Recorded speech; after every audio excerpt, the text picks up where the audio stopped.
हर साल गूगल की top searches में एक शब्द हमेशा रहता है, बिटकॉइन। लेकिन आज भी बहुत से ऐसे लोग हैं जिनको बिटकॉइन के बारे में कुछ नहीं पता। ऐसा क्या रीजन है कि इस पे दुनिया इतना खर्च कर रही है? तो बिना किसी टेक्निकल जार्गन के आज के एपिसोड में हम जानेंगे कि आखिर बिटकॉइन है क्या, कैसे काम करता है और क्यों इसकी वैल्यू इतनी तेजी से बढ़ रही है। तो आज का एपिसोड है एक ऐसी डिजिटल करेंसी के बारे में जो दुनिया भर में हेडलाइंस बना रही है, बिटकॉइन।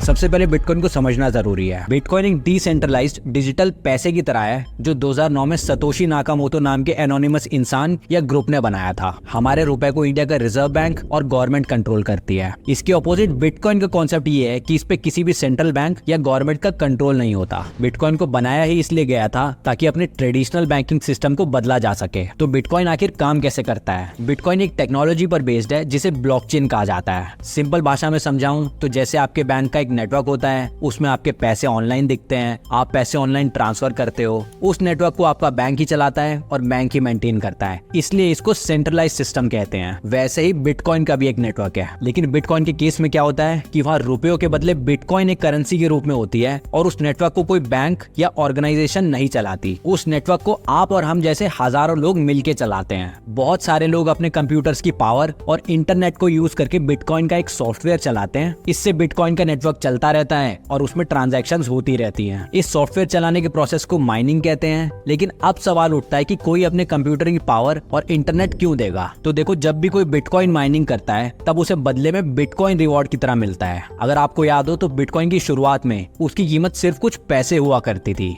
2010 में एक बंदा 10,000 बिटकॉइन बेच के 2 पिज्जे खा गया था। आज उन्हीं बिटकॉइंस की वैल्यू कई 100 करोड़ में है। हाँ दोस्तों, एक बिटकॉइन की करंट वैल्यू 50 लाख के करीब है। इसीलिए बिटकॉइन को डिजिटल गोल्ड भी कहा जाता है। पर क्या बिटकॉइन इंडिया में लीगल है? तो जवाब है हाँ, बिटकॉइन इंडिया में लीगल है। इसमें आप इन्वेस्ट कर सकते हो, लेकिन इसे पैसे की तरह यूज नहीं कर सकते। आरबीआई ने 2018 में बैंक्स को क्रिप्टो करेंसीज के साथ डील करने से मना कर दिया था, लेकिन 2020 में सुप्रीम कोर्ट ने इस बैन को हटा दिया था और अब आप बिटकॉइन परचेज कर सकते हैं या ट्रेड कर सकते हैं, लेकिन रिस्क का ध्यान जरूर रखना। सो आई होप आपको समझ आ गया होगा। तो मिलते हैं नेक्स्ट एपिसोड्स में। Bye bye.